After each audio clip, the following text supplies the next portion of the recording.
Parágrafo 1º.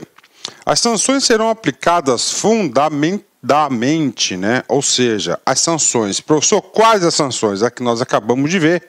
As sanções aqui, ó, do inciso 1, que é a multa, e do inciso 2, que é a publicação. Tá? A publicação extraordinária. Olha aí. Extraordinária. Ou seja, né, a administração pública deverá fundamentar essas decisões. Então é um ato aí fundamentado. Aí, né? Ok, professor, vamos lá, né? Isolada ou cumulativamente, ou seja, ele pode aplicar somente a multa, somente a publicação ou as duas, né? Ou uma ou outra, né? Ok. De acordo com as peculiaridades do caso concreto.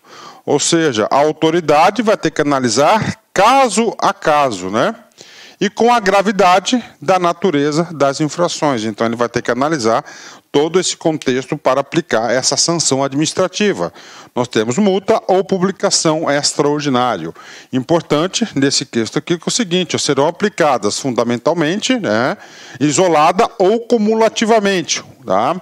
Isolada ou cumulativamente. Bacana. Professor, então não tem uma regra fixa? Não tem uma regra fixa. A autoridade competente vai analisar as peculiaridades do caso e a gravidade e natureza dessas infrações. Parágrafo 2º, vem comigo aqui. A aplicação das sanções previstas neste artigo, são duas, multa e publicação extraordinária, será precedida de manifestação jurídica elaborada pela advocacia pública ou pelo órgão de assistência jurídica ou equivalente do ente público, né? Então, olha aí, um freio, né? Um controle aí de legalidade da aplicação dessas sanções administrativas, né? Então, o que diz? Olha, a autoridade competente, tá? Ele tem, primeiro, para aplicar essas penalidades, né? Essas sanções, a multa ou a publicação, tem que fundamentar o seu ato. Claro, com base no caso concreto, a gravidade e natureza.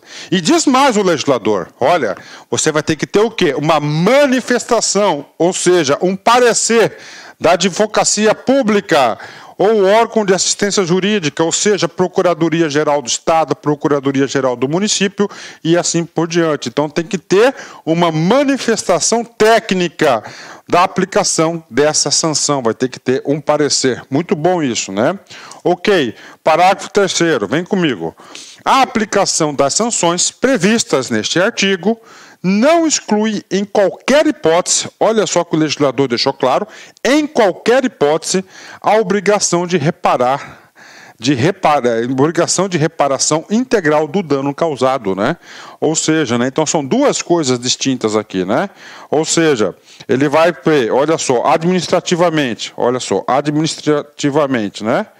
Você poderá receber a sanção, tá?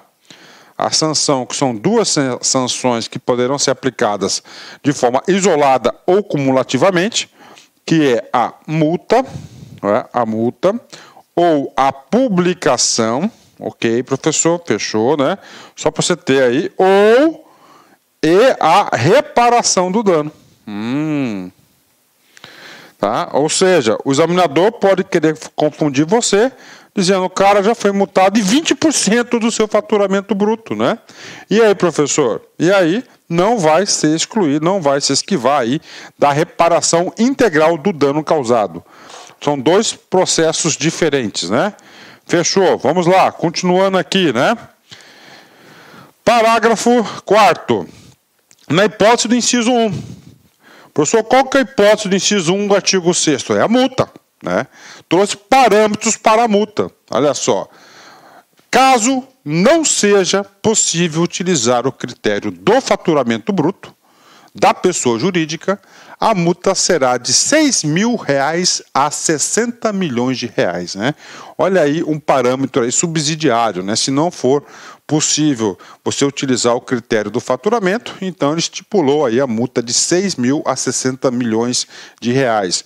Aí eu chamo a atenção de vocês para vocês darem uma olhada lá no decreto 8.420 de 2005, lá tem um capítulo específico que fala da multa, então, inclusive ele coloca a faixa de 10 milhões a tantos milhões, em determinadas situações ele faz as faixas aí desse decreto, né? Vamos lá, parágrafo 5º, o que diz o parágrafo 5º?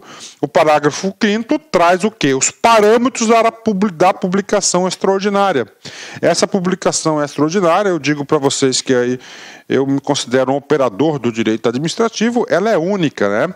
Eu desconheço no direito administrativo brasileiro uma penalidade, uma sanção administrativa dessa natureza. Publicação extraordinária, né? A publicação extraordinária é uma sanção administrativa. Na prova vai falar que isso aqui vai ser judicial, mas não é. Ela é o quê? Administrativa. Vem comigo. Parâmetros para esta publicação extraordinária. A publicação extraordinária da decisão condenatória ocorrerá na forma de extrato de sentença. Então vai ser só um extrato da sentença, às expensas da pessoa jurídica, ou seja, quem vai pagar vai ser o réu, né? Ou seja, as expensas da pessoa jurídica. Bacana, professor, né? Em meios de comunicação de grande circulação, olha aí o parâmetro grande circulação, na área da prática da infração e da atuação da pessoa jurídica, ou, na sua falta, em publicação de circulação nacional, bem como por meio de afixação de edital, pelo prazo mínimo de 30 dias no próprio estabelecimento ou no local do exercício da atividade, de modo visível ao público e no sítio eletrônico da rede mundial de computadores, né? Ou seja, o parágrafo 5º aqui dá parâmetros aqui para a publicação extraordinária. Também, no decreto 8.420, ele traz parâmetros mais precisos para a aplicação dessa sanção aqui, que é a publicação extraordinária. Pronto, né? Bacana. E agora, pessoal, o artigo 7º, né? O artigo 7º tem uma importância fundamental, principalmente no ponto da atenuante, que é o próximo slide. Então, o que diz? No direito, né? No direito, tanto no direito administrativo quanto no direito penal, né? Que diz? Né? Tem algumas situações, o juiz, a autoridade que vai julgar o caso, ele vai ter que considerar o quê? Claro, o caso concreto. Além do caso concreto, a autoridade que vai analisar, que vai julgar o caso, o que acontece? Ele vai ter que analisar umas situações que vão agravar a penalidade ou vai atenuar, amenizar essa penalidade. Claro que a lei anticorrupção aqui trouxe também esse rol taxativo. Vem comigo, artigo 7º. Serão levados em consideração a aplicação das penas, né? Então, primeiro parâmetro, a gravidade da infração. Não, essa infração aqui é de baixíssimo potencial ofensivo. Claro, né, que vai ter uma pena gradativa a isso. Lembre-se na pena de multa, onde o legislador trouxe aí um espaço de aplicação da multa gigantesco, 0,1% a 20%. Então a autoridade vai analisar o quê? A gravidade da infração. É claro, com maior gradação aí da gravidade, maior será a penalidade, né? No caso aqui da multa, que eu disse o exemplo para vocês. 2, vantagem oferida, ou pretendida pelo infrator. Não houve vantagem oferida pelo agente. Claro, né, vai ser punido, com certeza, até a aplicação da sanção, mas vai ser na medida da vantagem oferida ou pretendida pelo infrator, né? 3, a consumação ou não da infração, né? É o crime consumado aqui, né? Ou tentado, né? Tentativa, então admite-se tentativa, né? Não, realmente aconteceu. Claro, a punição vai ser uma. Não, houve uma tentativa, não houve a consumação. É claro que vai ser menor, né? Vem comigo, o grau de lesão e o perigo da lesão. Né? Do quê? Das ações lá da pessoa jurídica. 5, efeito negativo produzido pela infração, também será considerado pela autoridade competente, né? Não do juiz, a autoridade competente, porque aqui na esfera administrativa. 6, situação econômica do infrator. Não, isso aqui é um dos maiores grupos econômicos do Brasil. maiores grupos econômicos do Brasil, então você não pode aplicar aí uma multa simbólica de R$6.000, né? Você tem que aplicar uma multa condizente com a situação econômica do infrator para realmente ter o efeito da penalidade, né?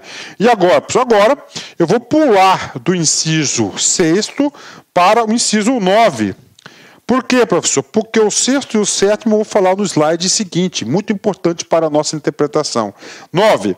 O valor dos contratos mantidos pela pessoa jurídica com órgão ou entidade pública lesada. Então, isso aí são aí o que deverá ser levado em consideração, né? Professor, o que diz o 7º e o que diz o 7º e o 8º? Vem comigo, né? Esse aqui é um assunto muito importante. Tá? Esse aqui chama-se programa de compliance, né? Um atenuante, né? Vou ler esse cara aqui para vocês e vou voltar no nosso exemplo. 8. A existência de mecanismos e procedimentos internos de integridade. Auditoria incentiva a denúncia de irregularidades e a aplicação efetiva de códigos de ética e de conduta no âmbito da pessoa jurídica. Compliance, né? Cumprimento das regras, né? A cooperação da pessoa jurídica para a apuração das infrações. Ou seja, se a pessoa jurídica adota esses procedimentos aqui, eu digo para vocês que terá uma regra de atenuante, né? Vai atenuar a pena. Lembra no caso que eu passei para vocês, uma empresa gigante com diretores, com presidente, CEO, lá o gerente dos negócios com o setor público, por conta e risco dele, não seguindo as orientações da empresa, o que acontece? Ele, por conta e risco, ele foi lá e ofereceu vantagem indevida para o agente público para fraudar uma licitação. Só que essa empresa é o seguinte, primeiro, vamos colocar o caso, ela não concorda com essa prática, tá? E ela tem políticas claras para combater isso. Essa empresa adota as regras rígidas de cumprimento de leis, compliance. Essa empresa tem um código de ética e realmente tem a gestão do código de ética, né? O que acontece? Olha, tem procedimentos de integridade, tem auditoria, tem canal para denúncias, né? Ouvidoria e assim por diante, e ela, a partir do momento que ela soube dessa situação, ela não concordou e está cooperando, contribuindo para a apuração dessas infrações. Ou seja, o que acontece, né? Neste caso, a pessoa jurídica ela poderá até ser excluída dessas penalidades, né? Dessas sanções, perdão, né? Das sanções aí da multa e da publicação extraordinária. Por quê? Porque ela teve um comportamento proativo. Professor, quais são as atitudes necessárias para que a empresa aí tenha um programa de compliance, né? Aí, muito importante isso, né? Aí, isso aqui é importante, siga as nossas orientações pedagógicas, né? Dá uma olhada lá, ó, no decreto 8.420 de 2015, especificamente nos seus artigos, né? 41, ó, e 42. Lá diz os parâmetros de atitude que essa empresa deverá adotar. Então, isso aqui são regras de compliance, muito importante, uma inovação. Ou seja, isso aqui também para o setor privado é muito importante. Por quê? Porque o setor público já comunica para as empresas de alto nível, que tem uma governança corporativa aí elevadíssima. Olha, você tem que ter determinados comportamentos para ser enquadrado nisso. Tá aí. Agora, falo eu, né? Se eu fosse o proprietário aí, o acionista majoritário de uma empresa dessa, você pode ter certeza que eu iria implementar um comitê de compliance aí para adotar essas situações, né? Quem não deve, não teme. Parágrafo único, vem comigo. Os parâmetros de avaliação de mecanismos e procedimentos previstos no inciso 8, que são as regras de compliance do CAPT, serão estabelecidas em regulamento do Poder Executivo Federal. Opa, bacana. Então ele está falando, professor, o que tem que ter? Né? O que tem que ter? Aí ele mandou para onde? Para o decreto 8.420. Professor, passa para a gente aqui rapidinho. Vou lá. Vou passar para vocês aqui rapidinho. Tá? Só um pouquinho aqui que eu vou passar para vocês aqui rapidinho. Tá? Deixa eu achar esse cara aqui, né?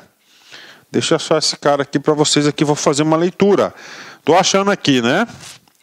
Vamos lá. Artigo 41. 42, 18, 20, 22, já estou no slide aqui, 26. Eu digo isso porque depois que eu terminar de gravar essa aula, que é a lei anticorrupção, a gente vai gravar a aula do decreto, né? Vamos lá, artigo 44, 41, tá aí.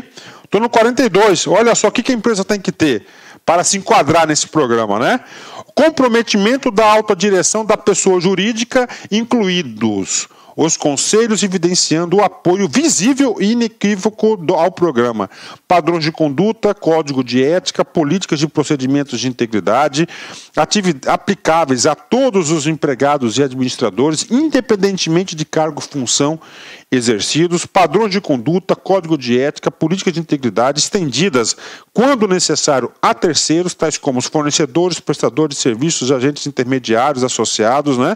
Treinamentos periódicos sobre o programa de integridade, análise periódica de riscos para realizar adaptações necessárias ao programa de integridade, registros contábeis que reflitam de forma completa e precisa as transações da empresa, da pessoa jurídica, controles internos que seguram a pronta elaboração, confiabilidade de relatórios e demonstrações financeiras da pessoa jurídica, procedimentos específicos para prevenir fraudes e ilícitos no âmbito de processos licitatórios, né?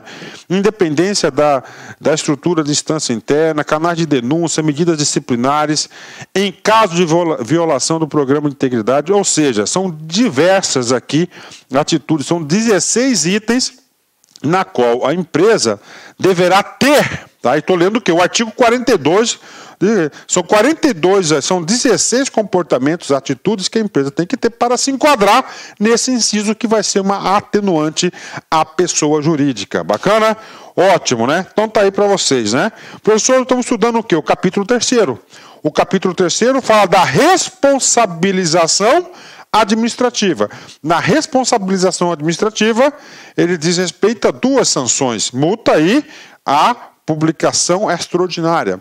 Falamos também nesse capítulo 3º o que? As agravantes e as atenuantes. Chama a atenção do programa de integridade, que é o programa de compliance, estrito cumprimento das regras, né? Professor, responsabilidade administrativa. Se é responsabilidade administrativa, no direito administrativo, eu quero que vocês aí lembrem disso, há necessidade de quê? De um procedimento para a apuração dessas responsabilidades. Então, a apuração dessas responsabilidades, ela vai se dar através de um quê? Um processo administrativo de responsabilização. O par, está aí. Né? Um par. Professor, muito parecido com o quê? O procedimento administrativo disciplinar. Ele tem o quê? A mesma ideia, né? Então tem um procedimento administrativo de responsabilização. Professor, os detalhes dele. Decreto 8.420 de 2015. Lá tem os detalhes desse negócio. Professor, ideia geral do processo administrativo, né? Então vamos lá, ideia, princípio, antes da gente ler os artigos, você tem que ter esse juízo de valor. Todo processo administrativo, ele inicia com uma instauração. Professor, quem que instaura o processo administrativo? Aquela pessoa que a lei determina que seja competente. Então, toda a instauração do processo administrativo, tanto disciplinar quanto aqui de responsabilização, ela se dá através de uma autoridade competente. E quem que diz que essa pessoa é uma autoridade competente? A própria lei. Né? E aqui tem, vem comigo, a instauração e o julgamento, tá? Instauração e julgamento do processo administrativo para apuração de responsabilidade de pessoa jurídica cabem à autoridade máxima do órgão ou entidade dos poderes executivo, legislativo e judiciário. Ah, professor, então está claro. Então quem vai fazer essa instauração é a autoridade máxima de cada órgão ou entidade dos poderes. Bacana. Então está aí para vocês, né? Ok. Professor, então você diz o seguinte, né? Então esse aqui é o quê? A competência para instaurar. Ok. Professor, essa competência para instaurar é somente quando provocado? Não. Que agirá de ofício. O que é ofício? De vontade própria. Eu sou governador, tá? Eu sou presidente do INSS, que é uma autarquia, né? Órgão, entidade dos poderes. No caso, o INSS é um poder aqui executivo, um órgão da administração pública indireta do poder executivo. Então eu fiquei sabendo de certa irregularidade. O que acontece? Eu, já de ofício, eu tenho o poder, a competência para instaurar um par, ou mediante provocação. Tá? Então vamos lá, o órgão de controle interno do INSS, por exemplo, tá? Do INSS, por exemplo, o que aconteceu? Ele encaminhou para o presidente determinada situação. Por que ele encaminhou? Porque lá o órgão de controle interno não tem essa competência, né? Não tem essa competência. Então o que acontece? Quem tem a competência é a autoridade máxima. Tá aí. Observado o contraditório e a ampla defesa, né? Então está aqui para vocês, né? Ampla defesa, claro, princípio constitucional. Então o seguinte, regra do processo administrativo, né? Então primeiro passo é a instauração. Tá? Instauração, ela se dá expressamente pela pessoa competente. Ok, tá? Ok. Tá? Na instauração, tá? Há a constituição da comissão designada para o tal fato. Certo? Aí o que acontece? A comissão, ela realiza um documento chamado de relatório, onde ele vai dizer os fatos, as provas, as testemunhas, né? E vai chegar a uma conclusão. O relatório tem que ser conclusivo. E a terceira fase do processo administrativo, no caso aqui vou colocar o par, né, que está bem resumido, é o julgamento. Professor, quem que é responsável pelo julgamento? Normalmente, aliás, né, é aquela pessoa que instaura. Quem instaurou aqui é o órgão, a autoridade máxima de cada órgão. Então, ele vai instaurar e vai julgar. Ele vai julgar com base no relatório da comissão. Então, aqui é a pessoa competente. Olha aí. Pessoa competente. Tá? Pessoa competente para tal. Tá? Então, esse aqui é, né, competente para tal. Então, temos essa situação aqui. Instauração, comissão, que faz o relatório e o julgamento. É claro, né, que aqui a comissão, vamos ter várias fases de instrução aqui com isso, né? Esse detalhe todo aqui, no caso do governo federal, né, o par está no decreto, né, 8.420 de 2015. Professor, preciso ler o decreto? Somente se no seu edital consta, né? Somente se no seu edital consta, né? Então está aqui uma ajuda à memória para vocês, uma visão geral do processo administrativo de responsabilização. É um processo administrativo, aqui específico, que é o par. Então, na sua prova, caiu lá no comando da questão par, é o quê? Processo administrativo de responsabilização. É vinculado aonde? A Lei 12.846, de 2013, que é a Lei de Anticorrupção. Bacana, vamos lá, né? Parágrafo 1º, ele fala da delegação de competência, né? A competência para instauração e julgamento do processo administrativo de apuração de responsabilidade da pessoa jurídica, quem que é competente? Aqui diz, a autoridade máxima, né? Poderá ser delegada. Então, poderá ser delegada. Então, poderá ser delegada, vedada a subdelegação, né? Isso aqui também é elemento novo no direito administrativo. Então, permite a delegação, sendo vedada o quê? A subdelegação. Somente aquela pessoa que recebe essa competência que poderá fazer. Então, pode, isso aqui cai em concurso, pode delegar? Sim, o que não pode é a subdelegação, né? Então, está aí para vocês, poderá ser delegada essa competência aqui, né? Eu, particularmente, não gostei muito dessa decisão. Eu acho que não deveria, né, ser. Mas no caso do governo federal, né? Por exemplo, você põe um presidente da República, né? Ele tem vários ministérios, em cada ministério tem seu rolinho, pode ter certeza, né? Vai tudo para o presidente, então essa deve ter sido a intenção, né? A intenção do legislador aqui em permitir essa subdelegação. Ele vai delegar para quem? Para o ministro, claro, né? E o ministro não poderá subdelegar para o secretário executivo, por exemplo. É uma competência do ministro. Parágrafo 2º, vamos lá, estão falando do quê? Estão falando do processo administrativo de responsabilização. Tá? O que acontece? Essa lei aqui, só para vocês entenderem, né? Nós temos a lei 12.846 de 2013. Tá? Este conceito aqui, que eu vou passar para vocês aqui, ela é muito importante, né? Ela serve para diversas leis. Eu tenho que explicar isso para você entender. Então, essa lei aqui, tá? Ela é considerada uma lei nacional. O que significa uma lei nacional? Que todos devem obedecer. Olha, todos devem obedecer.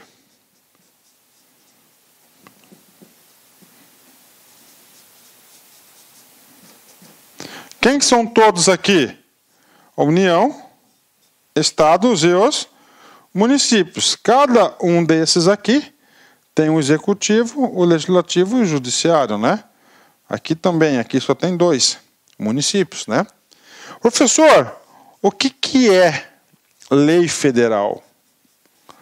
Lei federal significa dizer que somente a União, né, especificamente o poder executivo, no caso aqui, deverá obedecer. Vem comigo. No âmbito do Poder Executivo Federal. Aí, ó, agora é uma lei federal, ou seja, o dispositivo dessa lei aplica-se somente à União, Poder Executivo. Olha aí, né, a Controladoria Geral da União, a CGU.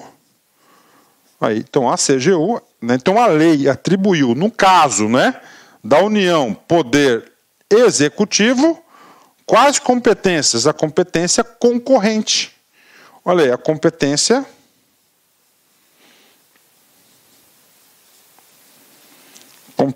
concorrente.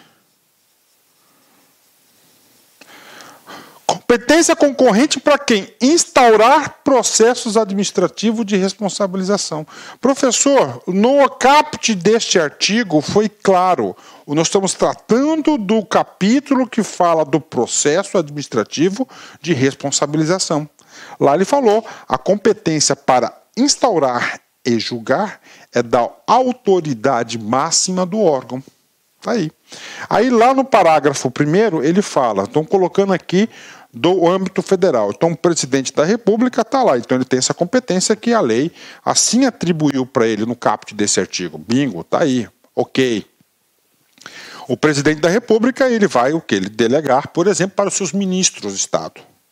Então, cada ministro passa a ter a competência de quê? De instaurar e julgar os PAR, que é o processo administrativo de responsabilidade. Só que ele falou o seguinte, competência concorrente, ou seja, a CGU também poderá instaurar processos administrativos então ele poderá o quê? Competência concorrente, ó, de responsabilização de pessoas jurídicas, né? Então ele pode fazer o quê? Ele pode,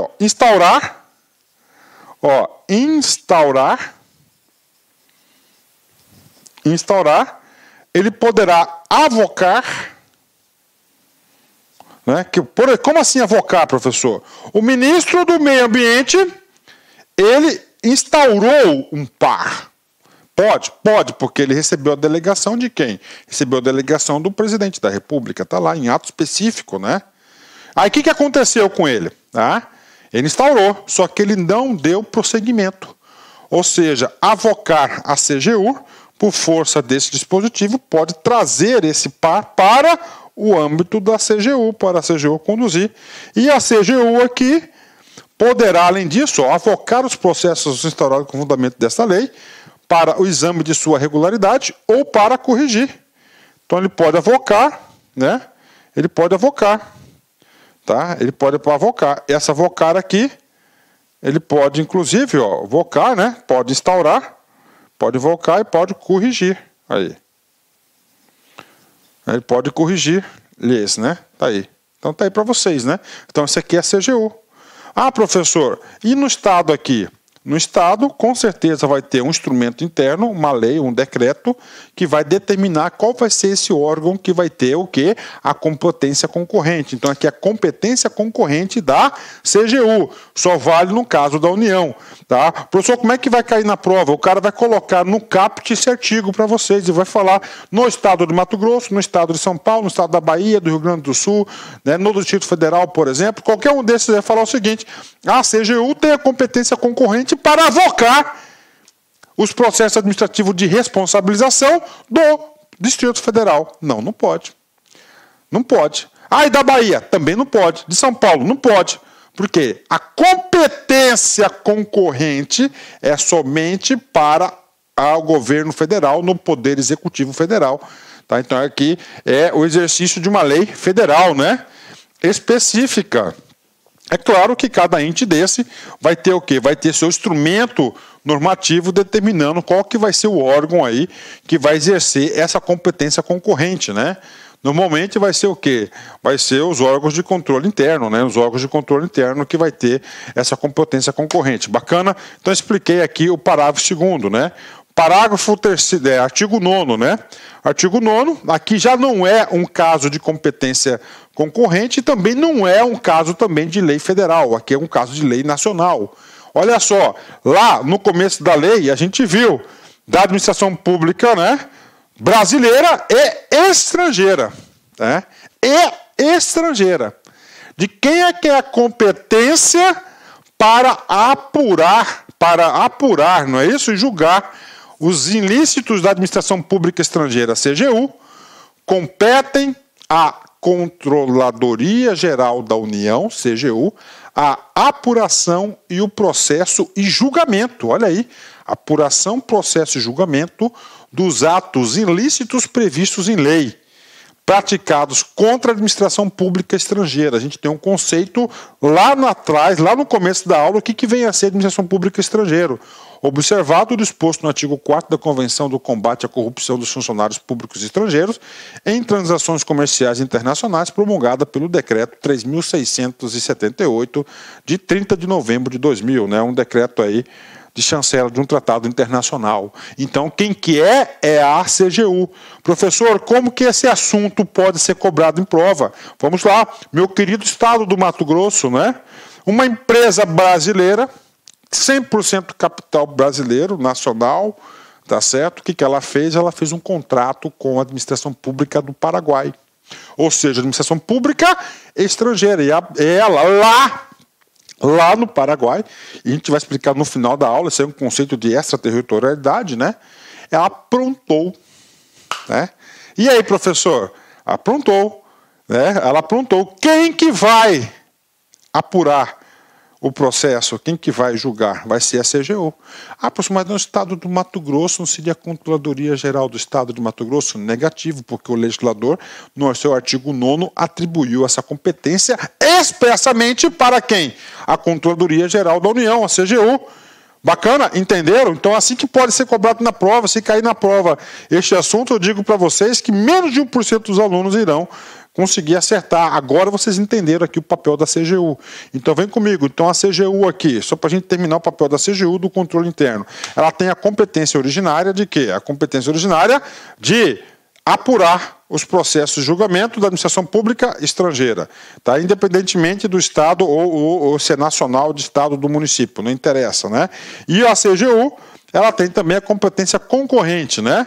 Concorrente para o quê? Para avocar, concorrente para instaurar e julgar aí os processos aí, tá? Para concorrente aí para poder julgar os processos da administração pública federal. Federal, aqui não, aqui é uma lei nacional. Vamos lá, artigo 10, vem comigo. O que diz o artigo 10? O artigo 10 ele vai falar do procedimento. Esse capítulo fala do processo administrativo de responsabilização. Lembra lá do processo administrativo disciplinar? Tem o quê? Instalação da comissão. Vem comigo. Ó, o processo administrativo para apuração de responsabilidade de pessoa jurídica será conduzido por comissão designada pela autoridade instauradora.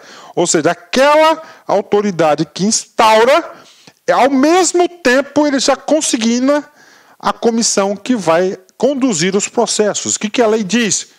Composta por 2 ou mais servidores estáveis, né? Olha a qualificação, né? Qualificação tem que ser servidores estáveis, né? Ou seja, aqueles que já adquiriram a sua estabilidade, aqueles que já cumpriram lá o estágio probatório, já foi avaliado no estágio probatório e teve publicado a sua estabilidade. Então isso aqui é um detalhe importante que cai bastante em prova. Outro detalhe importante, a questão do quantitativo, né? O legislador aqui, ele economizou bastante, né? Ele colocou apenas, né? 2, né? 2 ou mais. 2 ou mais. Então, no mínimo, é 2, né? 2 ou mais, né? Contrariando que normalmente é 3, né? Normalmente é 3, né? Ele colocou 2 ou mais, assim quis o legislador. Bacana, né? Então vem comigo, né? O que diz o parágrafo primeiro? Então o parágrafo primeiro, ele trouxe o quê? Ele trouxe alguns instrumentos especiais para que essa comissão possa trabalhar. Tá? Inédito isso aqui estamos falando do processo administrativo, isso aqui não é um inquérito policial, isso aqui não é uma CPI, isso aqui não é uma investigação do Ministério Público, é o que? Administrativo. Vem comigo, olha só, o ente público, por meio de seu órgão de representação judicial, ou equivalentes, procuradorias gerais, né, do Estado, do município, da Fazenda Nacional, do INSS, a AGU, né, a Advocacia Geral da União, ok, né? A pedido da comissão, olha aí, a pedido da comissão, que se refere ao CAPT, essa comissão designada para apurar lá no processo administrativo de responsabilidade, olha só que coisa importante, poderá requerer medidas judiciais necessárias para a investigação e processamento das infrações, inclusive de busca e apreensão. Olha o poder que tem essa comissão. Então, a comissão, tá, solicitar à Procuradoria do Estado ou a AGU, não depende aí. Esses, né, entrarão com pedido judicial e o juiz poderá conceder medidas necessárias à investigação, inclusive busca e apreensão. Tá aí, busca e apreensão. Aí você pode entrar também como quebra de sigilo também, né? Quebra de sigilo, pode colocar aí quebra de sigilo também, ou seja, poderes investigativos a essa comissão. Isso é novo, cara. Se eu fosse examinador, eu ia cobrar este assunto na prova, cara. Porque isso aqui exige muito conceito, né, cara? Muito conceito, inclusive busca e apreensão. Ah, professor, ele pode solicitar aqui escuta telefônica? Não, não pode, porque tem uma lei de escuta telefônica bem específica que diz que tem que ser a autoridade policial, não é isso? A autoridade policial que está conduzindo o inquérito ou o Ministério Público no âmbito da sua investigação, né? Ou seja, é um outro assunto. Então, olha aí, tá? Importantíssimo, ou seja, o legislador, quando criou esse parágrafo, ele demonstra claramente a sua intenção. Eu quero dar poderes para resolver busca e apreensão, né? Rapaz, o cara vai lá, a comissão solicita uma busca e apreensão na sede da empresa, né? Para pegar os dados contábeis, não sei o quê, para computador, para fazer a perícia, né? Cara, disso aí o cara já fica em desespero, a empresa, né? Olha aí. Pensa que vai ser preso, né? Parágrafo 2º.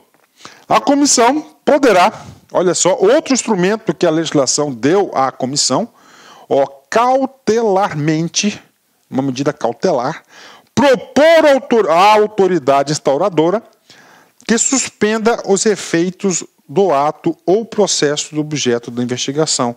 Ou seja, um contrato fraudulento que ela está investigando, então a comissão pode pedir, aí poderá, a comissão, né? Pode propor à autoridade a suspensão dos efeitos do ato ou processo cujo objeto de investigação. Mais uma medida aí de gestão importantíssima, né? Ok, né? Daqui a um dia não vai precisar mais de poder judiciário, né? Parágrafo 3º.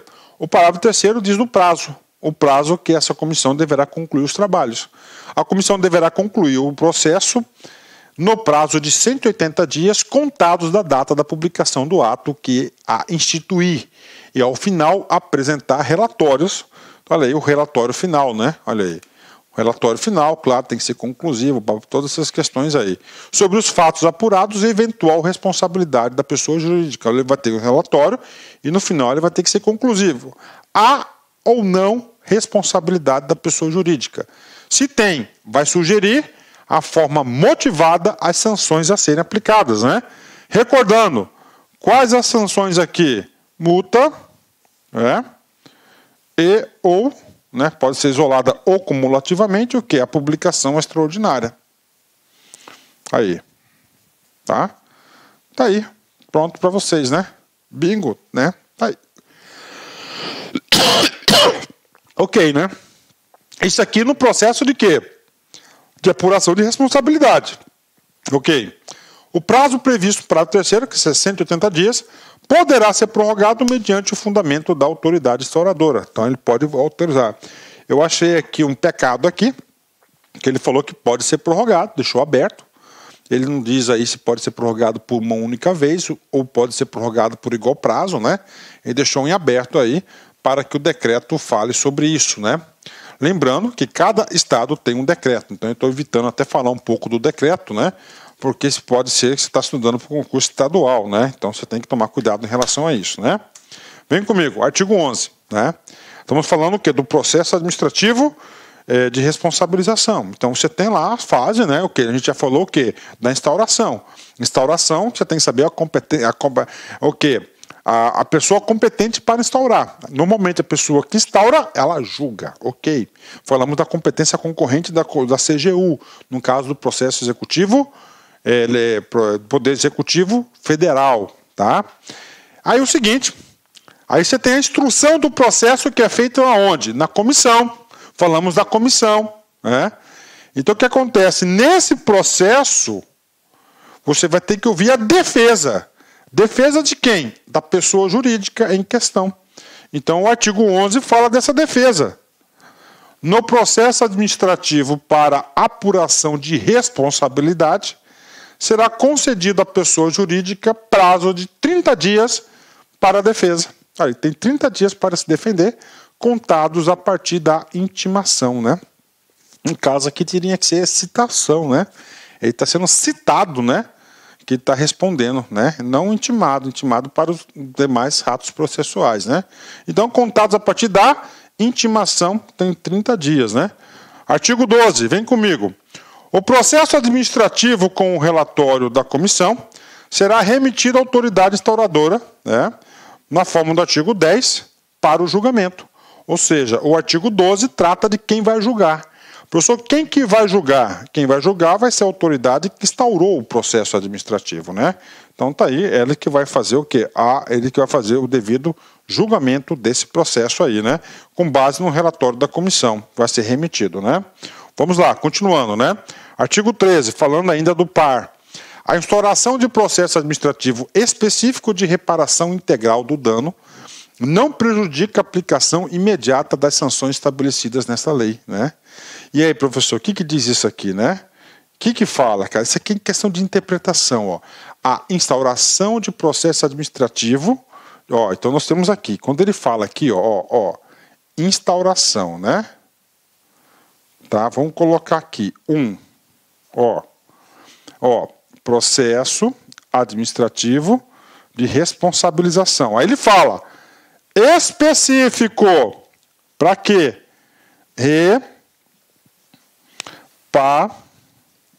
Reparação do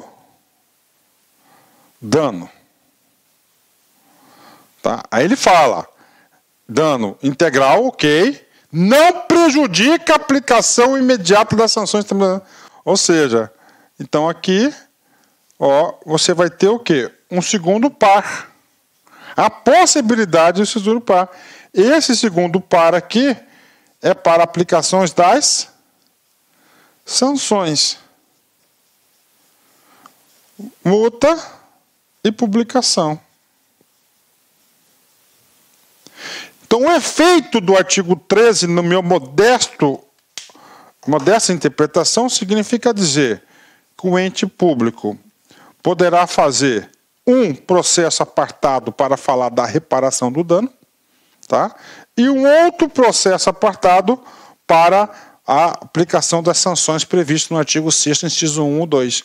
Ou poderá, né, não prejudica, né, poderá fazer um só processo administrativo de reparação, de responsabilização, para apurar tanto o dano quanto para a aplicação das sanções, que eu acho mais viável, né? Então ele está dizendo aqui que você pode ter dois processos andando ao mesmo tempo. Um não prejudica o outro. Tá? Professor, por que tem que ter, professor, esse cara aqui? Principalmente aqui nas sanções, nós vimos que as decisões das autoridades deverão ser o quê? Fundamentadas, né? Ó, deverão ser fundamentadas, né? Tá aí. Então, isso que está dizendo aí, essa possibilidade, né? Legal, né? Ele quis separar, ele quis dar agilidade, né? Por quê? Porque essa reparação do dano aqui, gente, é mais difícil você calcular, não é isso? O outro não, para você aplicar essas sanções aqui é mais fácil, você tem até medidas aí investigativas que você pode fazer, busca de apreensão, pode constituir provas, né, depoimentos, assim por diante, né? Parágrafo único. Concluído o processo e não havendo pagamento, o crédito apurado será inscrito na dívida ativa da Fazenda Pública, né? Então aí, fazendo o processo, né, apurou tudo, né, e não pagou, o que está dizendo aqui? O crédito vai ser inscrito na dívida ativa da Fazenda Pública, né? E aqui vai ser aquela dívida pública não tributária, né? Dívida pública, dívida ativa, aliás, né? Não tributária. Para quê? Porque isso aqui já é um título executivo, já pode aí, a Fazenda Nacional já está executando esse título, ok? Bacana, vamos lá, vamos continuar aqui, né? Artigo 14, né? Olha só. O artigo 14, ele trouxe a possibilidade, qual que é a intenção do artigo 14, né? É o pagamento. Ó, nós estamos falando do quê? Do processo administrativo de responsabilização. A gente já falou da Constituição, falamos da comissão, falamos da defesa, falamos do relatório final, ok? Falamos aí de processos específicos, né, de reparação do dano. E agora, falamos também que poderá ser convertido em dívida ativa, aqui, ó, não havendo pagamento, o crédito apurado será inscrito em dívida ativa, né? Ok, já vai ficar lá registrado. E o artigo 14? O artigo 14, houve a preocupação do legislador em efetivamente receber esse recurso. Aí ele trouxe aqui um princípio aqui muito questionado no direito, né? Muito, que fala da desconsideração da pessoa jurídica, né? Desconstituição da personalidade da pessoa jurídica, né? Professor, o que significa a desconstituição da personalidade da pessoa jurídica, né? Significa dizer, agora eu falo com condição de empresário. Eu tenho uma empresa, né? Por exemplo, lá concurso, lá tem um capital social, R$100 mil. Capital social, R$100 mil lá, a empresa lá concurso, né? Então significa dizer que lá concurso, ela vai, no decorrer das suas atividades, exercer o quê? Atos de comércio. Aí, o Alá Concursos, não sei o que aconteceu, foi lá e sofreu um processo civil de reparação de dano no valor, tá? No valor de R$200 mil, tá? Claro, lá Concursos não tem patrimônio. E aí, professor? Aí primeiro, vamos buscar o sócio. Não, não é assim. Primeiro, você vai ter que processar a pessoa jurídica. Tá? Se você não conseguir o pagamento via pessoa jurídica, você poderá estender os efeitos dessa ação aqui ao sócio, só que o sócio é depois, e do que? Na medida da participação do capital social dessa empresa. Por isso que tem, isso aqui é um direito empresarial, isso aí é fundamental para a proteção das empresas, né? Aí nós temos esse conceito aqui, que foi o Código de Defesa do Consumidor, que trouxe para o Brasil a desconsideração da personalidade jurídica, né? Então, lá no direito do consumidor, o cara entra lá com o processo, ele já pede o quê? Já pode cobrar diretamente os sócios, o patrimônio pessoal dos sócios, né? Então, quando você desconsidera a pessoa jurídica, significa dizer que você pode cobrar lá. Tá? Pode cobrar lá quem? Você pode cobrar os sócios, né? Professor, onde mais que ocorre esse dispositivo da desconsideração da personalidade jurídica, né? Também acontece muito no direito do trabalho, né? O cara já entra com a ação, já pedindo, cobrando a empresa e os sócios, né? Não, está errado, né? Não é que está errado, é uma brecha que as leis permitem aí, nesses dois casos. Então, nós temos aí esse dispositivo aqui, da desconsideração da personalidade jurídica, né? Tirando aqui a regra geral lá do Código Civil, né? Do processo civil. Nós temos o quê? No CDC e lá na Justiça do Trabalho. E aqui também. Só que aqui ele colocou parâmetros mais concretos, né? A personalidade jurídica poderá ser desconsiderada sempre que utilizada com abuso do direito para facilitar, encobrir ou dissimular a prática dos atos ilícitos previstos na lei. Primeiro caso, então o cara quer o quê? Dissimular, ele quer tentar enganar, né? Ou para provocar confusão patrimonial. Por isso, o que é confusão patrimonial? É aquele momento na qual a empresa o patrimônio da empresa, e nós temos aí o princípio da contabilidade da entidade. O que é o princípio da contabilidade da entidade? O patrimônio da empresa não se confunde com o patrimônio do sócio. Tá? Então temos duas pessoas aí diferentes. A pessoa jurídica, o que acontece? O cara fez uma confusão, né?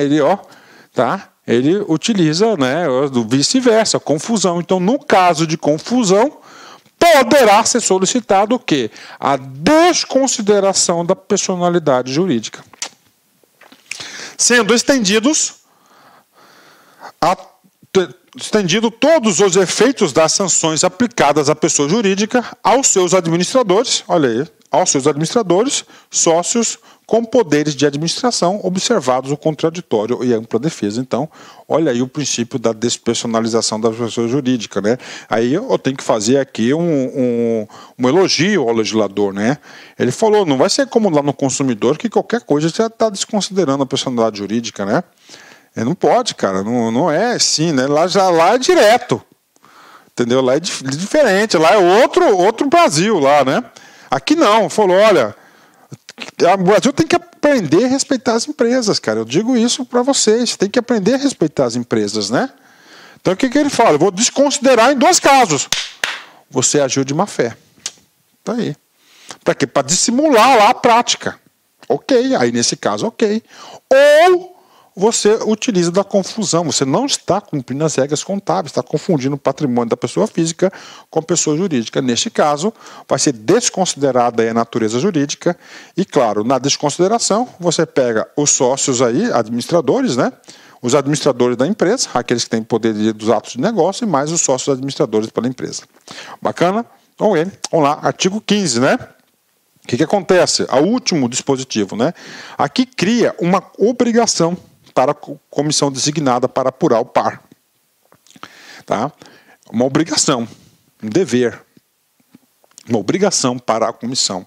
O que diz aqui? Diz o seguinte, após a conclusão, você, membro da comissão, você é obrigado a encaminhar os autos para o Ministério Público. A comissão designada para a apuração da responsabilidade de pessoa jurídica, olha aí, tá, a comissão, após a conclusão do procedimento administrativo, quando que termina a conclusão? A partir do momento em que ele efetua o relatório.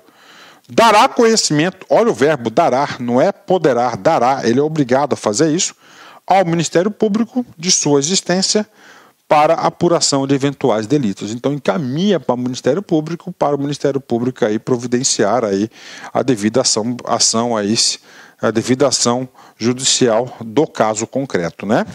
Pronto, terminamos o par, né? E agora, pessoal, um outro dispositivo, um dispositivo aqui que não é novo no nosso direito brasileiro, mas muito importante, né? O que acontece? Vamos lá, pela ordem. Capítulo 1º, falou o quê? Das disposições gerais. Ali falou da responsabilidade objetiva, da responsabilidade subjetiva. Não é isso? Falou dos conceitos de administração pública estrangeira. Bacana, fechou. O capítulo 2º falou dos atos lesivos. São 5 atos lesivos que as pessoas jurídicas irão responder. O capítulo 3º falou da responsabilização administrativa, que poderá ocorrer 2 sanções, multa e publicação periódica, extraordinária. Como é uma responsabilização administrativa, ela tem que ser feita com base em um rito. Qual que é o rito? Processo administrativo de responsabilização. Par, está aqui. Falamos de quê? Falamos de autoridade aí que vai instaurar, falamos da comissão, falamos da defesa, falamos do julgamento que é a mesma pessoa. Bacana, passamos a régua, né? Ok, fechou, né? E agora, professor? Agora é o seguinte, ainda no âmbito administrativo, a lei criou um dispositivo de colaboração à comissão importantíssima. Tá? Muito semelhante à famosa delação premiada. Então, delação premiada, ela vai circular em torno de quem? Do Poder Judiciário. Acordo de leniência, tá? Acordo de leniência você tem que vincular. Você viu esse cara aqui, acordo de leniência, automaticamente você vai ter que lembrar lei anticorrupção. Lei 12.846 de 2013. Esse é o objeto da cobrança de sua prova. Professor, no comecinho do seu discurso, em relação ao acordo leniense, você falou que isso aqui não é um instrumento novo, exatamente. Esse instrumento aqui, salvo engano, foi criado em 2004.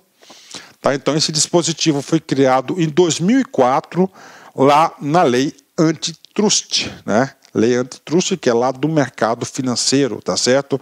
É outra coisa, né? Eu falo isso porque eu sou professor de conhecimentos bancários aqui da LAC, então eu tenho esse conhecimento, né? Eu vivo nesse métier, né? Então vamos lá, então aqui é o acordo de leniência.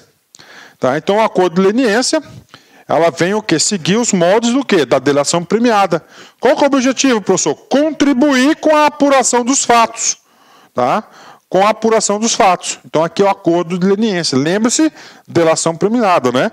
Acordo de leniência, o que você tem que saber? Quem que está autorizado, quem que a lei aí compete para aceitar o acordo, né? Para celebrar o acordo, quais os benefícios aí e quais os requisitos necessários para esse acordo, né? Então, vamos lá. Artigo 16. A autoridade máxima de cada órgão, ou entidade pública poderá celebrar o acordo de leniência com as pessoas jurídicas responsáveis pela prática dos atos previstos nessa lei.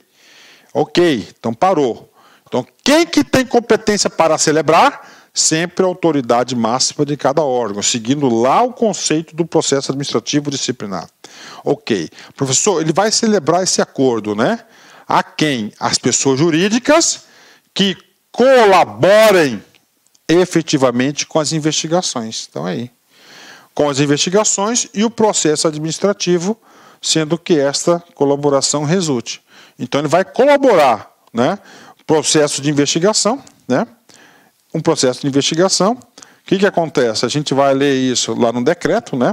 No decreto diz que antes de você montar o PAR, né? O processo administrativo de responsabilização, a autoridade competente, ele pode fazer um procedimento de investigação para apurar, mais precisamente para instruir, para ajudar, para verificar realmente se os fatos existem ou não num processo administrativo. Então está aqui. Então vai colaborar. Então as empresas elas querem colaborar. Tudo bem, mas colaborar, tudo bem, ok. Só que essa colaboração, obrigatoriamente, aí vem o ponto importante para o aluno fixar esse ponto para realmente aprender. Essa colaboração tem que trazer o quê? Um resultado. Tá? Não adianta nada você colaborar, abrir as portas da sua empresa, chamar todo mundo para depor, tal, mas não gera resultado nenhum, nem para o processo administrativo, nem para a investigação. Então tem que produzir um resultado. Prof, qual o resultado? 2 resultados previstos aqui. Tá? Primeiro, né? Identificação dos demais envolvidos na infração, quando couber. Professor, o que é a identificação dos demais envolvidos quando couber? Esse aqui é o famoso dedo duro. Delator. Ele está delatando, né? Delatando outros, né? Então tá aí, professor, como é que pode ser esse cara aqui? Olha só, né? Vamos lá que tem um conluio de 5 empresas. 5 empresas, bum, né? 5 empresas lá envolvidas lá num cartel lá de licitação, que aconteceu bastante na Lava Jato, principalmente na questão lá da Petrobras, outras empresas aí, né? Vamos lá, várias, né? 5, né? Todas elas lá esquematizadas, né? Ok. E aí, professor? Aí uma delas se arrepende, fala, puxa vida, sabia que isso ia dar merda, eu não vou continuar com o erro. Eu vou tentar um acordo de leniência. Tudo bem. Ela participa, ela colabora efetivamente com a investigação desse cartel e com o processo administrativo. Tudo bem, está colaborando, mas ela tem que dar um resultado plausível, ela dedurar os outros. Olha aqui, identificação dos demais envolvidos na infração, quando couber. Por isso que eu sempre digo, orientação jurídica. Você pegou um cliente, uma cartel, tem 5, cara, corre, faz o acordo primeiro, delata o cara, você já tem lá o primeiro, ó, resultado, você delatou, não, realmente existe, você confirma o fato, papapá, e participou também, fulano, ciclano, então, rapaz, então, depois da delação premiada, o povo quer delatar primeiro, Já produziu o resultado. Que aí o cara chega lá por último, ele vai delatar quem não tem mais quem delatar, e todos os fatos já estão lá, pronto, não tem mais resultado aí. A administração pública não vai celebrar. Então, essa aqui é a primeira hipótese do resultado plausível para o acordo de leniência. Segundo, a obtenção célere de informações e documentos que comprovem o ilícito de apuração. Ou seja, ele vai ter que apresentar provas do ilícito, né? Então ele vai lá, então isso aqui é provas, né? Aí, ó, provas, né? Provas de participação dele e dos comparsas dele. Aí. Então, normalmente, o cara que faz primeiro tem um benefício maior aí da lei. Tá? Então, isso aqui é a regra do acordo de leniência. Cara, cai em concurso, cai. Tem que saber? Tem. É fácil? Muito fácil. Né? O aluno aqui da LAC aqui não tem como errar. Tá? Não tem como errar. Professor, e agora? Exercício, treino, vem comigo. PGE, CESP 2019, cargo de procurador do Estado. Vem comigo, né? Para apurar ilícitos administrativos lesivos a licitações, contratos públicos, admite o Poder Executivo Estadual celebrar acordo de leniência. Ok? Acordo de leniência. Aí. Então, aqui está cobrando acordo de leniência. Vou marcar aqui que vamos detalhar esse sujeito. Com as pessoas jurídicas que tenham participado do certame, desde que a colaboração dessas seja efetiva. Correto, né? Seja efetivo, né? Então, fala acordo de leniência. Professor, esse aqui é acordo de leniência de onde? Contratos, né? Contratos públicos, né? Licitações, né? Então, ó, lei 12.846 de 2013, bacana, né? Essa lei aqui é o quê? Pessoas jurídicas, bateu, né? Tem o quê? Colaboração efetiva, ou delata ou apresenta provas robustas sobre o caso, né? Professor, aqui está falando Poder Executivo Estadual, exatamente por quê? Porque essa lei é uma lei nacional para todos os entes da federação. Então, é de competência da Procuradoria? Correto, né? Do Poder Executivo Estadual, o chefe lá, no caso o governador, em firmar esses acordos de leniência. Gabarito super correto, né? Super correto, aluno aqui da LAC Concursos faz uma questão dessa com os pés nas costas, né? Gabarito correto. Vamos lá. No artigo 16 do caput, ele falou o seguinte, da possibilidade do acordo de leniência. Nós vimos que ele tem que contribuir ou com a investigação ou com o processo administrativo de responsabilização que já está em andamento. Tem que gerar dois resultados práticos, delatar os comparsas, não é isso? E provas dessa delação, de que realmente participou, de que ocorreu aquilo ali, tem que provar, né? É importante? Claro que é importante, né? Importante. Aí ele fala, além do resultado, ele tem que ter três requisitos fundamentais. Ó. O acordo que trata o caput somente poderá ser celebrado se preenchidos cumulativamente, ou seja, se faltar um dos requisitos, ele não poderá ser celebrado. Né? Os seguintes requisitos. Primeiro requisito, né? Pessoa jurídica seja a primeira a se manifestar sobre o seu interesse de cooperar com a apuração do ato ilícito. A pessoa jurídica seja a primeira a se manifestar. Então, a administração pública ela não vai estar oferecendo. Então, ela tem que se manifestar do interesse. Não, eu quero participar. Ok. 2. Pessoa jurídica cesse completamente o seu envolvimento na infração investigada, a partir da data da propositura do acordo. Então, ele vai ter que cessar, claro, né? E, finalmente, né, um terceiro item importantíssimo está aqui. A pessoa jurídica admita sua participação no ilícito, né? Então, ou seja, ela confessa, né? Ela confessa, né? Ah, professor, isso aqui é básico. Não, isso aqui é o ponto mais difícil que tem no direito, cara. Tá? É a prova, né? A prova. Então, quando a pessoa confessa um delito, um ilícito, pronto, fica tudo mais fácil, né? Fica mais fácil para o Ministério Público, fica mais fácil para o juiz e assim por diante, tá? Então é o seguinte, ele reconheça, ela confesse, né? Eu digo porque eu já fiz parte de comissão de administrativa aí, principalmente de PAD, né? O difícil é isso, cara, é você comprovar a participação. Então quando o cara vai lá e já confessa, admite a sua participação, fica tudo mais fácil, né? Ok, né?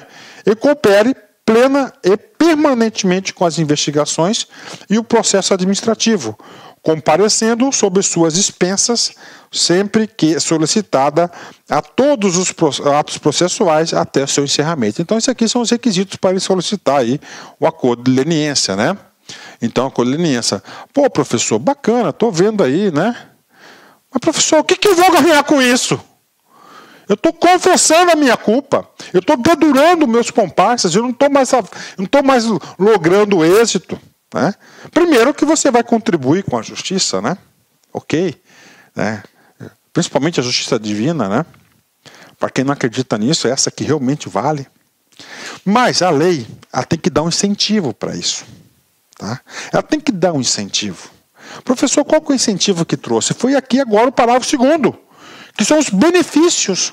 Então, terá 3 benefícios aquele que venha firmar um acordo de leniência. 3 benefícios. Vamos lá.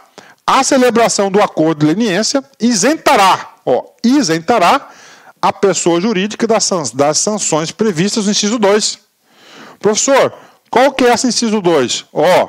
Aplicação, publicação extraordinária, aquela vexatória, né, que quer expor a empresa. Tá? Então ele vai, as 2, né? Bacana. Então a 2 ela vai estar isenta. Apenas a 2, né? Tem outra. E no inciso 4 do artigo 19. Vamos lá. O assunto agora são sanções. Ok? Você tem administrativas. Administrativas, artigo 6º. 2. Você tem a multa. Multa e outro você tem a publicação. Esse cara aqui, na administrativa, ela vai receber a isenção. Fechou? Né? Isenção. E você tem as judiciais. São 4.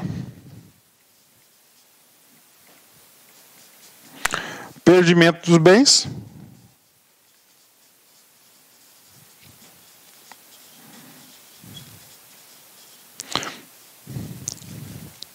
Suspensão do CNPJ.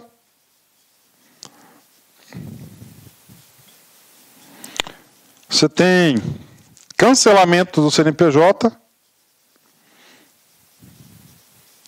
que é a pena máxima para a pessoa jurídica, né? Aqui não estamos punindo aqui o CPF, a pessoa física, não, que é a pessoa jurídica. E finalmente, você tem aqui, a 4ª, que é a perda de incentivos fiscais.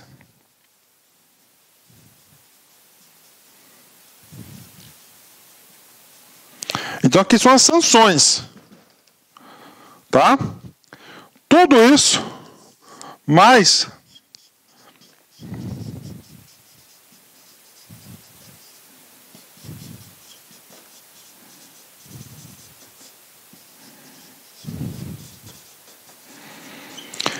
então, vamos lá, resumo geral das sanções aí, das punições à pessoa jurídica. Administrativa, artigo 6º, 2. Multa e publicação. Então, a publicação já matei aqui. Ele fez um acordo de leniência, isenção. E do inciso 4º, que é aqui, perda de incentivos fiscais, né? Então, esse aqui, se ele fez o acordo de leniência, vai continuar recebendo os incentivos, né? E, finalmente, reduzida em até 2/3 do valor. Aqui, redução. Reduzirá em até 2/3 do valor da multa. E a multa você sabe, né? É de 0,1% a 20% do faturamento bruto em relação ao exercício anterior. Super puxado a multa, né? Então tá aqui. Então esse aqui é os benefícios, né? E claro, se você fez aí, né? A reparação dos bens aí, né? Então você vai ter o quê, judiciais. Vai ser suspensa? Não vai. Não vai, cara, vai nem patelar, né? Praticamente, né?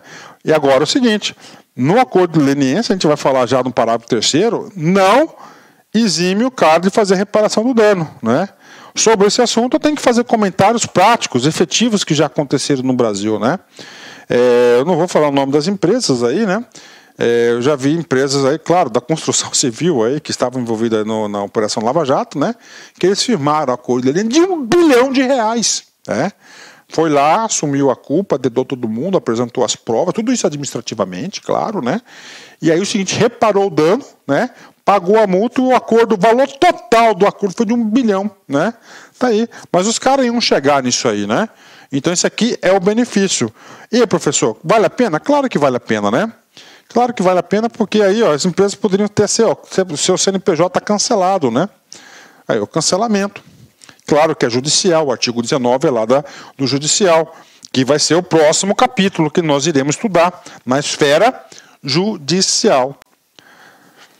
Então, o parágrafo 2º do artigo 16 são os benefícios, né? O que eu ganho celebrando o acordo de leniência? É isso. Parágrafo 5º, vem comigo, ó. Terceiro, importante.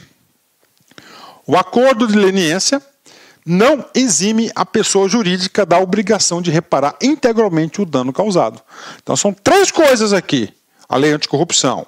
A reparação integral do dano causado. Isso aí não tem desconto, você não tem nada. Ele vai ter que reparar o dano que causou. Tá aí. Segundo, administrativa, multa e publicação extraordinária. A multa pode ser de 2/3 e a outra pode ser isenta. Então, temos depois o que? Lá a judicial, que a gente vai falar daqui um pouquinho. Mas isso aqui é importante demais, né? Parágrafo 4º. O acordo de leniência estipulará as condições necessárias para assegurar a efetividade da colaboração e o resultado útil do processo. Então, vai ser um acordo mesmo, com cláusula certinho, né, para a participação, né? Parágrafo 5º, vem comigo aqui. Os efeitos do acordo de leniência serão estendidos às pessoas jurídicas que integram o mesmo grupo econômico. Então, tem um grupo econômico gigantesco, né? Então, vai ser estendidos às demais. Automático? Não. De fato e direito, desde que firme o acordo em conjunto, respeitadas as condições neles estabelecidas. Eu já vi prova de concurso falando que é automático, não é automático. Então, para o grupo econômico, né, uma das empresas afirmou um acordo, elas poderão aderir a esse acordo, né? Vão ter que aceitar, vão ter que aderir a esse acordo para fazer parte do acordo de leniência, né? Aqui estamos falando de empresas monstruosas, né? Parágrafo 6º, vem comigo, né? As propostas de acordo de leniência somente se tornará pública após a efetivação do respectivo acordo, salvo no interesse das investigações e no processo administrativo. Ou seja, né? Então, o acordo de leniência, até a sua celebração, ela é em sigilo. Não pode ser divulgado. Tá? Então, ela é sigiloso. Professor, eu fiz o acordo, celebrei, mas não publicou. Pode? Pode. Eu não falei para você que tem que gerar um resultado? O cara dedurou os comparsas, né? Então começou lá um processo de investigação, a empresa lá tomou a iniciativa, procurou a administração pública, viu, foi lá, dedurou todo mundo, firmou o acordo. Professor, mas se publicar esse acordo, o que vai acontecer? As outras empresas poderão destruir as provas, né? Então poderá permanecer em sigilo, salvo no interesse das investigações e do processo administrativo de responsabilização. Está continuando, está o processo em andamento. Tá? Ou seja, se você publicar, você vai estar apresentando as provas do acordo de leniência, né? Você poderá prejudicar o processo administrativo, poderá viciar. Então, neste caso, poderá ser mantido o sigilo. Não importará o reconhecimento da prática do ilícito investigado a proposta de acordo de leniência rejeitada, né? Então, o que acontece aqui? Nós vimos que um dos elementos fundamentais para a celebração do acordo é que ele confessa, ele admite a sua participação. Então ele fez tudo, admitiu. Só que chegou lá a autoridade competente, lá a Procuradoria de Advocacia Geral da União, chegou à conclusão, nananina, não, nós não vamos aceitar. As provas aqui que ele apresentou não contribuem em nada no processo. E aí, professor? Ele tinha confessado por escrito. Como o acordo não foi firmado, não foi concluído, ele foi rejeitado, então não vale essa comissão. Justo, né? Muito justo, né? Não importa em reconhecimento. Então, aquela parte do item 3, Isso aqui é justo, né? Não aceitou o acordo, não, o doutor não vai admitir a culpa dele, né? Por isso que o cara tem que ir, ó, na certeza, né? Artigo 8º. Em caso de descumprimento do acordo de leniência, a pessoa jurídica ficará impedida de celebrar novo acordo pelo prazo de 3 anos contados do conhecimento pela autoridade pública referindo-se ao descumprimento. Então ele fica aí na geladeira por 3 anos e esse prazo já foi cobrado multa e concurso. Parágrafo 9º, né? Fala do quê? Da prescrição. A celebração do acordo de leniência interrompe o prazo prescricional dos atos ilícitos previstos nesta lei. Nós vamos ver lá na frente, né, nas disposições finais, que o prazo prescricional é de 5 anos, né? Então vamos colocar aquele meu caso, né? Aquele meu caso lá, né? Aquele meu caso lá. Então o gerente lá dos negócios com o setor público pisou na bola. O professor passou 5 anos, ninguém pegou nada. Acabou, prescreveu a ação. Não tem mais o que fazer. Descobriram antes. O que acontece? O prazo estava correndo. Vai interromper. Na prova vai cair suspender. O que é interromper? Depois de interromper, ele inicia do zero. Suspende não, ele conclui o prazo. Então, ele vai interromper, né? A Controladoria Geral da União, CGU, é o órgão competente para celebrar os acordos de leniência no âmbito do Poder Executivo Federal, bem como no caso de atos lesivos praticados contra a administração pública estrangeira, né? Então aqui nós temos aqui 2 casos, né, de lei federal e de lei nacional, né? A primeira parte aqui, ó, então vai ser a CGU, ela vai ter a competência para celebrar, aqui então é lei federal, né? Ou seja, né, os efeitos no âmbito do Poder Executivo Federal, né? E a parte final aqui, ó, a administração pública estrangeira, né? Então aqui é lei nacional, né? É feito para tudo e para todos. Então lá no município do Iapó, por exemplo, teve lá um ato contra a administração pública leniense, então, estrangeira. Então esse acordo vai ser celebrado por quem? Pela CGU, né? Olha aí como a CGU nos últimos anos ganhou uma importância significativa na administração pública brasileira, né? Artigo 17, vem comigo, último artigo, né? Sábia sacada essa aqui do legislador. A administração pública poderá também celebrar acordo de leniência com a pessoa jurídica responsável pela prática de atos ilícitos, pela prática de ilícitos previsto na Lei 866 de 93, com vistas à isenção ou atenuação das sanções administrativas estabelecidas em seus artigos 86 a 88. O que aconteceu aqui? Houve uma ampliação dos efeitos do acordo de leniência, né? Então nós temos aqui o acordo de leniência, só para fazer um resumo para vocês, né? O primeiro momento que teve o acordo de leniência, que é da própria administração pública, foi lá em 2004, né? Com a lei antitrust, né? Lei antitrust, está aí, para competir aí a questão de concorrência ilegal, lá especificamente no mercado financeiro. Ok, bacana, né? Então esse é o acordo de leniência lá. Segundo, acordo de leniência para a Lei 12.846 de 2013, que é a Lei Anticorrupção, que nós estamos estudando agora. Tá? E o que o legislador falou? Cara, lá na Lei de Licitações, no intuito, tá, de contribuir com as sanções administrativas do artigo 86 até 88, que aqui tem suspensão, tem declaração de idoneidade e assim por diante, poderá também ser aplicado esse instituto maravilhoso que é o acordo de leniência. Então, é extensivo também à lei de licitação. Boa questão de prova isso aqui. E agora, pessoal, agora vamos fazer 2 treinos aí top para vocês. Tribunal de Justiça de São Paulo, CESP, né? Só que, na verdade, aqui é VUNESP, né? Tudo bem, tá? VUNESP 2019, cargo de administrador, né? Assinale a alternativa que está de acordo com a Lei 12.846, Lei Anticorrupção. A.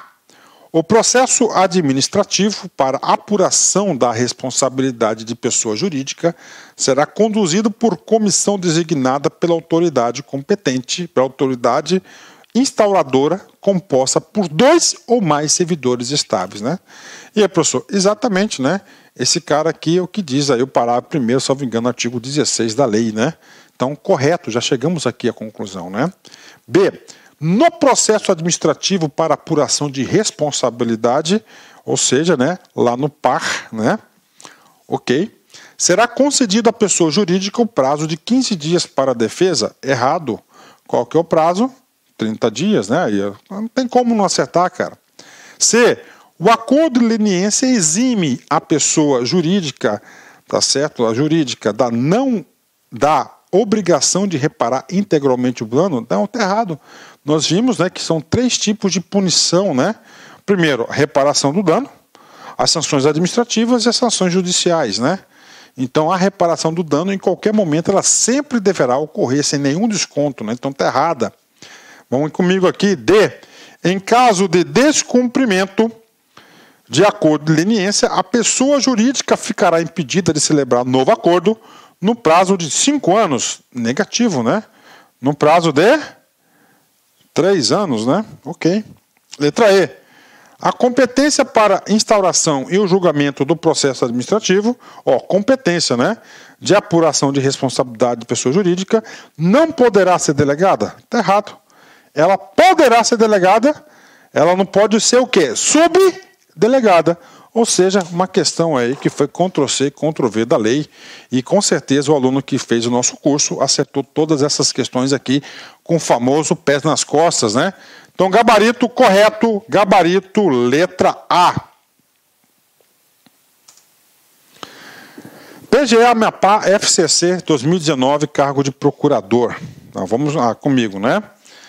A Lei Federal 12.846 de 2013, também conhecida como Lei Anticorrupção, estabelece determinadas disposições acerca da realização do acordo de leniência entre outras pessoas envolvidas em atividades ilícitas, ali mencionadas o poder público. A esse respeito, o referido diploma institui que, ou seja, vamos lá, comando da questão, Lei Anticorrupção.